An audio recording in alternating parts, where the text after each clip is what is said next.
Right, the 7th International Annual October Conference on Education and Lifelong Learning for 2021 is gearing to happen in October. We'll be taking a look at that in a short while. But joining me here on set now, if you are on the launch, I take a back seat and let the people who have the information, who have the experience, who have more knowledge than I do, than maybe most of us do, to give us some of those bits of knowledge that we need to know exactly how to navigate various issues that we have in society. This morning, we are taking a bit of a twist and having a look at the business of education. How are the parents dealing with the current environment that we have that is different, current schooling environment that is different from what we've been used to for quite some time now? There is digital learning that is currently happening. There is a new curriculum in place in Kenya, the CBC system, that has had quite heated debates from teachers to parents to the students themselves. Joining me here on set, as I'd said earlier on, is Dr. Esther Waithaka from Kenyatta University. Karibu sana daktari to the show. Okay, thank you, Richard. Yes. Just to clarify, my name is Dr. Esther Waithaka. I am the chairperson, Department of Early Childhood and Special Needs, Kenyatta University. So we are the people who are concerned with ushering children to education.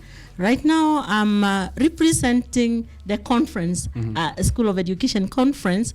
I am a member, and this time we are looking at education in dynamicity, because there are so many changes in education, and education sheds light to the world, and therefore we must remain relevant. And Kenyatta University, when it comes to matter of education, we take the lead. We have always led anyway in education matters, especially. Yes. Yeah. Yes. So now, how is the education department in Kenyatta University reacting to the new curriculum system out there? We are on our toes. We are working day and night.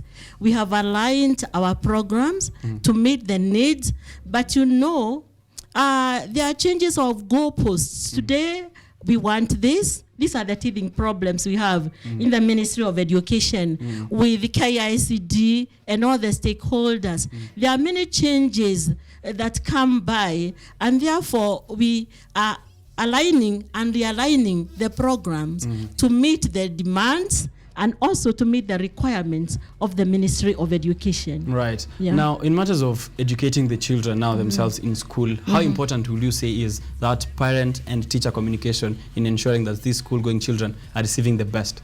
Wow, that's a very good question, Richard. Thank you. I don't know, you become a wonderful father because you'd like to know this. Yes. Parents are supposed to play their roles.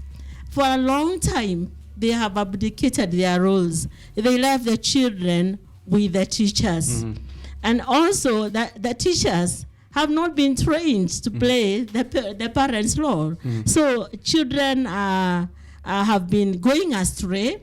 And therefore, with the current competency-based curriculum, the parent has been brought in, because a lot of research, even in my department, shows that children are missing the parents' input. In fact, there is one research that established that what children would love most is not provision of the material needs, but the presence of their parents. So now, with the involvement of parents, they do not have a choice. They have to be there. Right. Even in most of their activities, they are online, and children do not have the gadget. And for parents who leave their children with the gadget, there is everything in the social media, and children will go for whatever looks more interesting than education. So if they are left with the gadget, I'm sure they won't learn. And therefore, the parents need to be there.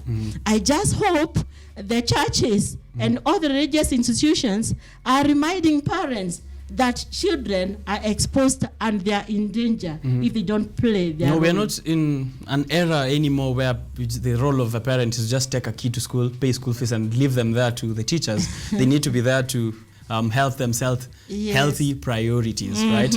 Now, as you said, there is a lot of information out there, and children are being exposed to a digital era of technology. How is this affecting? How do you feel it's affecting their learning with this information, as you said, that is all over on social media? Yes, Richard, I know you went to school just but yesterday, but Yeah. you know, with the current And here in Kenyatta University. terrific development with technology, I'm sure you are not exposed to what the contemporary children are exposed to. You know, those days when you went to school, you thought what the teacher told you was sacred. And in fact, you used to say the teacher said. Today, children are no longer saying the teacher said. Yes, I know, because they have seen. And, you know, for them, they cannot differentiate between reality and fantasy. So, like, they sit the whole day long watching cartoons that are basically fantasy. They don't understand. They think this is the real world. They think that you can just sit down and enjoy. That's not what you are exposed to. So if children are left alone, they will do nothing. They'll do nothing. Nothing. They'll not make any progress. If anything, they are just going to get into vices because we do not have controls in the social media. It's unfortunate that we don't even have policies that are governing what children can watch in and Kenya. Protecting them. Not only in Kenya. You know, we are living in a global village. Even when you want to keep your child away from the vices, from watching whatever, the other children in school will come and tell them what they watched. You missed out last night. Yes, they missed out. And then whatever they'll be told in a wrong way, and therefore they'll be misinformed. Right. And they will behave that way. Yes. Now, with the behavior, as you've now come to it, discipline is needed for these kids. And as you said, I went to school just yesterday, and during my days, and probably even worse during your days, corporal punishment was a thing. Students were caned thoroughly, given the heaviest of corporal punishments. Should corporal punishment be used to change the children's behavior? Yes, Richard, you talk about my days, you know, your parents' days. Yes. Those were days when children were to be seen, but not to be heard. Your if you are presence is beaten, your parents in school, your parents beat you at also. home. Yeah. But during your time, at least, your parents, my generation, we were a bit informed. So you didn't get what we did. And you know, this was pegged, these teachers during our days, and maybe to some extent in your days. Those of us who are Bible readers, they use spare the rod and spoil the child, and then they acted towards that. And one thing that people have forgotten is that we have to think about the context. The writer of that verse was living in a time when children, when it was believed that children knew nothing, and they had to be beaten. And maybe he belonged to the school of thought that children are born evil, and the evil has to be beaten away. For us now, when we have come up with very many theories, we have read about children, we understand the child psychology, I, for one, am opposed to beating of children. Right. I'm not saying that they cannot be beaten. They can be beaten as the last resort when everything else fails. Because what parents fail to do, what teachers fail to do, is to set limits. We are supposed to set limits. We should not wait. This is what we call preventative discipline. We should not use the corrective. Punishment mainly is corrective. So sometimes a child touches something, don't. And he's pinched because of that. Or he doesn't know what to touch and what not. And therefore, we are killing a lot of innovativeness in our children. Our children who can, you know, become initiative and do things on their own, they do not know whether if they start this one, it will be wrong. Again, when we are, when we talk about beating children, when you beat a child, it is like a child had a debt, and the beating now is the repayment of the debt. So when you remind them that, Richard, you had done this, but you beat me. But you beat me. I'm done with now, it. So I can, as long as I can pay. You know, there is a lot of guilt that comes with doing something wrong. Right. When you are told that, Richard, why did you do that? What should you have done? what do you think it means to others? Right. What would you do if you had told somebody to do what I had told you and he refused to do it? That way you think. But once you are beaten, in fact, you start seeing about the unfairness of this person. Punishment. Yes, the unfair. The teachers are unfair. And you know, we want to usher children in a world of education where education is pleasurable. You know, there are very many hassles. There is inflation. So parents at home, to bring food on their table, they are frustrated. And once you are frustrated, you mistreat whoever is near you, even the cat around you. You let it out on the things that are around you. And now for us in education, we are supposed to make sure that these children, even if inflation comes, in their time, they'll be able to cope know with how it. to deal with it. And therefore, they are supposed to get the best in education.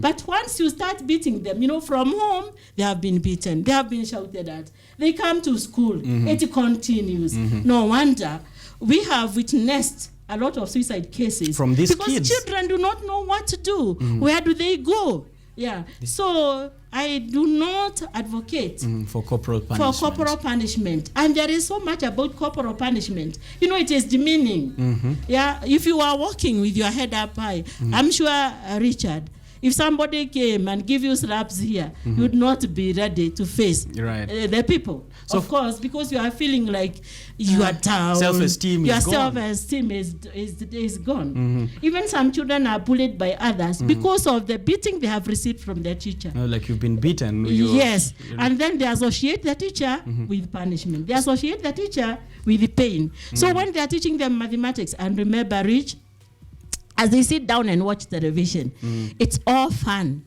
And they are not supposed to think. They are supposed to be entertained. Then the teacher here is teaching multiplication and division. And it is not easy. You need to think.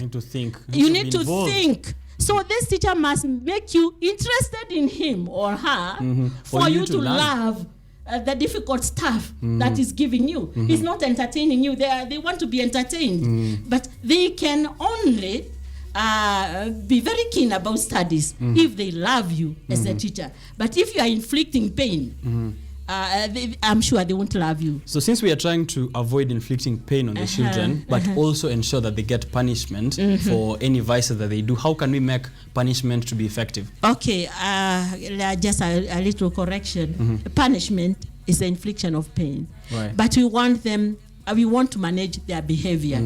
But behavior management is what we are talking about. Right. First of all, we say that we lead them by example. Now, the parents have to lead by example at home. The teacher should continue at school.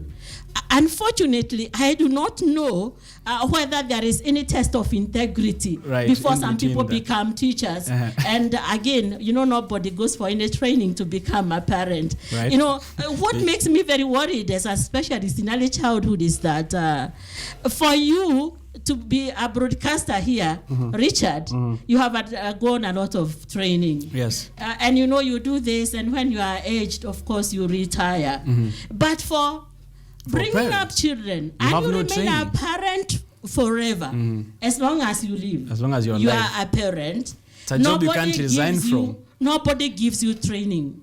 I long for the time when parents will be forced to go for courses for parenting. Training, right? Yeah, because they are messing with children. Okay, you teach them this. I am also a church school teacher.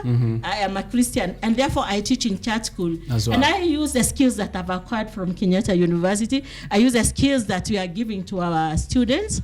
And there are children who come, they are dressed in a funny way, and you ask them now, is this what we have taught you? They say, but my mom said it is all right. It's all right. Yes, mom said it's all right. And you are even watching television, and people are dressed this way. Now the kids are like now, this. These are children. 7-year-olds will tell you that today. Remember, I said during our time we were to be seen, but not to be heard. Now they talk. And therefore, there must be limits. Now, there is no time that parenting has been challenging like the time you are living today. That children from school, they go home, you know, in every home, most of the homes now, there is a television, even if it is a black and white. Yeah, it is. Yeah, they are there. they are there. But parents are too busy to sit with their children. I recommend, as a professional, that if children are watching even cartoons, there should be an adult to interpret what is happening. So that that's they don't why make I'm their saying own. parenting is more challenging than ever before. So now let's try and see how we can create a parent and teacher relationship. How can we strengthen that so that there's unity or uniformity in how these kids are getting information? Okay, thank you, Rich. It's very important for parents to collaborate with their teachers. One thing, they have got a common agenda, this child. And this child requires parenting guidance from home and needs the teacher to teach at school. And now, these two people must be in agreement so that they might not send controversial messages. You know, sometimes contradicting messages. The teacher says this, the parent says the other. The teacher and the parent should think about this child. The parent should be open and introduce the child to the teacher. You know, there are some parents who would like to look like angels, and therefore they don't want to let the teacher know, or they don't want to make the school aware of the problems with their children. You know, some children do not understand. You know, we have got some children who have got learning disabilities, and parents can even establish that at home. They tell the child this, they repeat tomorrow, the child is not responding. So it's very important for the teacher to know. To have that information, right? Because now this child goes to school, the teacher thinks that he's just becoming difficult and is punished, and the other children start bullying the child. And remember, this is a disability that a child has. You know, there are some disabilities that are not obvious. Right. Like they're not physical disabilities. Yes, they are not. The child can hear, the child can see, it's not limping, but the child cannot perform when it comes to academics. Then there are also temperaments. The parents need to communicate with the teachers, and these temperamental aspects are observable from infancy. There are some children who are just difficult, who are quick to anger. Yes, and the teacher needs to be told. And this is why, you know, I'm very happy with the government when they talk about training teachers for 3 years, because these teachers need to understand the psychology of children. Of children, right? But the parents, even they don't need to have psychology. They need just to say, "This is Richard. Richard asks very many questions." So that the teacher does not call you, you know, names when you start asking questions. Yes, right. Yes. They need to understand that even if Richard asks questions, he is very keen. He is very obedient. That is the parent telling the teacher. Because when the teacher doesn't know and you start talking, the teacher will think that you are bragging. Unruly you kid. are, you want to show off. This other child here, the activity level is so low. To make a bed, the child will take too long. To tie the shoelaces, so the parent is supposed to let the teacher know. Richard, in fact, he needs to be reminded.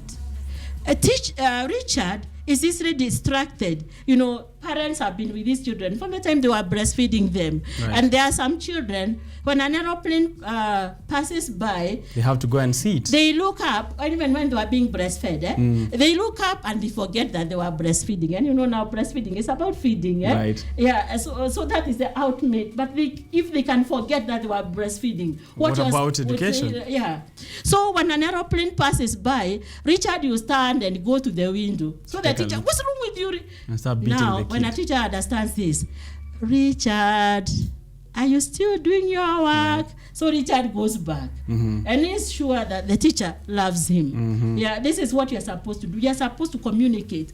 Again, even we are supposed to understand where our children are, so that as they move on, we even encourage the teachers. We congratulate them. I believe in even just calling the teacher and saying, teacher, I have seen Richard now can write 1 up to 10. Wow, you are doing a great job. And the teacher feels motivated. Yes, and that doesn't cost you anything. Right. Maybe just a shilling for a call. For the call. Yeah, for a call. Nothing else much. So the new CBC, Daktari, they are saying that it is going to help teachers and parents, of course, navigate some of those issues that you've talked about, Yes. to establish that relationship, to understand the psychology of children. But I'd love your professional opinion as someone who's been in the education sector for quite a long time now. Yes. How this is a debate that has been happening between parents, teachers, the government. How viable is the new CBC system? Okay, the CBC system, I say it's God-given. And it's such a wonderful program. And in early childhood, apart from maybe the terminologies, this is what we are doing with the children before they go to primary. Unfortunately, we are implementing it in a hurry. Very many people don't know what they're supposed to do. Because of my profession, I've interacted with very many teachers, even during this discourse of CBC. And I have seen teachers are messing with CBC. Just the other day, I was looking at a report of a teacher who was being assessed in a certain college, I won't name it. Right. And then the teacher was given an A. Because the teacher knows that I'm very passionate about CBC. She brought me the report and whatever she had done. You know, PE these days in early years is called psychomotor. Psychomotor. And it is put together with creative activities. Creative activities are music and art and craft. So when the teacher is coming up with lesson plans, they're supposed to separate. This is psychomotor, PE, or movement activities. This is creative. So the subject was psychomotor. And because I'm so passionate about children's play, I wanted to see what did she do to get this A. My disappointment. You were disappointed by the report. What were they doing? The A teacher had written psychomotor up there, but was teaching art and craft. Wow, two different aspects. And the trainer, who is supposed to train them now Give them an in A. Kenya, does not know the difference between the psychomotor and creative activities. So what does this tell us? That the people who are supposed to implement CBC are not aware of what they're supposed to do. Look at the rubrics, the assessment. We have to say below expectations, approaching expectations, meeting, and above or exceed expectation. But where are the parameters? What are the expectations? Okay, there could be expectations, but you know the expectations vary from one person to another. Right. Even in this show, I might say you are very good. Somebody used to say, no. Because now it is subjective. Right. So the rubrics now are subjective. Okay. And the teachers have not been trained. In fact, first of all, we have to change the attitude of teachers. They have to be trained in such a manner that they change their way of thinking. You know, in Kenya, we have got a lot of favoritism here and there. And with the CBC, it's about the facts. What is Richard able to do? If Esther here says that Richard can do this, somebody else says the same. Because that's what should happen. That's what should happen. Right. Unfortunately now, the teachers are just there. I have looked at the tests they are giving to children, and I'm wondering, where are we headed to? And in fact, what I'm saying, CBC is very good. It's super. But we have got to go gradually. Right. Yes. Now, as we try and also make sure that the CBC is effective into the future, yes, let's talk about the conference that is coming up, the virtual conference, the October conference that is planned, of course, at Kenyatta University, International Annual October Conference on Education and Lifelong Learning. What is going to happen during this virtual conference? And the call for papers, of course, the theme there, rethinking, you said rethinking, education dynamicity. In dynamicity. Right. So what is going to happen during this conference? We came up with the theme because of the changes that we had witnessed in the last 1.5 years due to COVID-19. There have been very many changes with education. There is online education. There are teachers being involved. The Teachers Service Commission coming up with their own programs, with their own ideas. Kenyatta University opposed to some, supporting others. And there are so many things. And in this era, the global village, the conferences like this one now is virtual, holding the virtual conference for the first time. So we want the researchers to come and exchange ideas. We are creating a platform for exchange of ideas. We are creating a platform for formation of working networks so that nations can assist each other so that we can realize the goal of education. In education, we need to remain relevant. And we can't just sit, we can't be complacent. When people carry out studies, they have to disseminate the results so that they can pose challenges to their communities, to people in different sectors, so that they start thinking what they can do. They come together, they reflect on what has been discussed in the conference, and then they'll be able to make life more bearable. There are so many. In fact, in the conference, we are even thinking about the mental health, because you realize there are so many suicides these days. That is happening these days. There are so many challenges. Some people are working, and then all of a sudden they lost their jobs, and they come to a point of despair. In education, we want to show them anytime there is something that you can do. As long as you are there, there is something that you can do. So these are some of the issues that we intend to discuss in the conference. Rethinking education in dynamicity. Even as we close up, Daktari. Yes. For the people, 2 questions for the people who want to participate in this virtual conference, and for the people who want to submit papers, how can they go about it? Okay, the conference will be next week, and therefore submission of abstracts was closed yesterday. However, I am in the editorial team, and we are working day and night. We wouldn't like to close out any educational information. So, like, if an abstract comes today or tomorrow, we will see how. It might not be included in the book of abstracts, but we will not miss a slot for such a paper. Right. And for those who want to attend now? Yes, to attend, we have got payment. People are paying to be given the link. You can't just get the link. So for your interest, if you are interested, you just pay to the School of Education. I believe you have the... Yeah, I do have the information here. Yes. I don't know. Can we have it? Is it possible to have it on the screen? Not yet. All right, but we'll be playing it out for them. Yes. Okay. And these conferences have been very educative, and particularly this time when there are so many questions about how is online learning, and this learning, and there is COVID.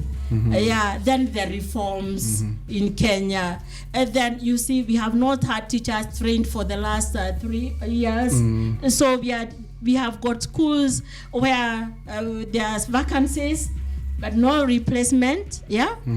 Because of even the economic hardship that the government is going through.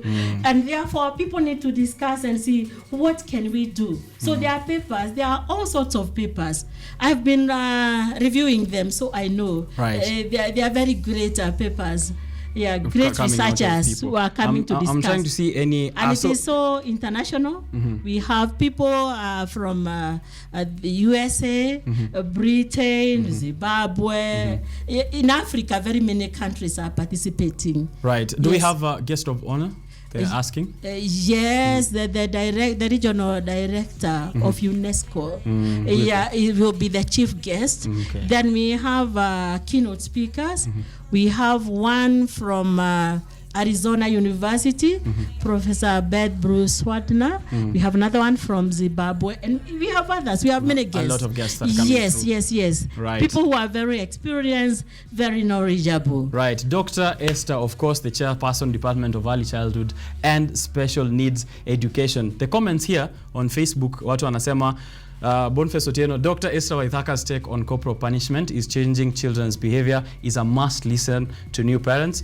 George Mapesa tuned in from Githurai 44. CBC is good idea, but it was driven in a hurry, as Dr. has said. Something ought to be done to solve the current situation. Everything is confused in our school. So therefore, we need to rethink how we approach education, especially during these unprecedented times. Dr. Maybe even as we close up, and for the teachers who are watching, who might not be having this conversation around where they are, might not be attending the conference, what are maybe the last words you can tell them in how they can rethink how they're bringing up the child, and also the parents who are watching the show this morning? Yes, thank you, Richard. One thing, we must be open to change. We should not just resist CBC for the sake of resisting it, but we have to seek for training. If you hear there is a conference like this one we are holding in Kenyatta University, it is very important for you to follow the proceedings so that you see what the professionals are saying could be done, because all is not lost. We could go back and retrace our steps.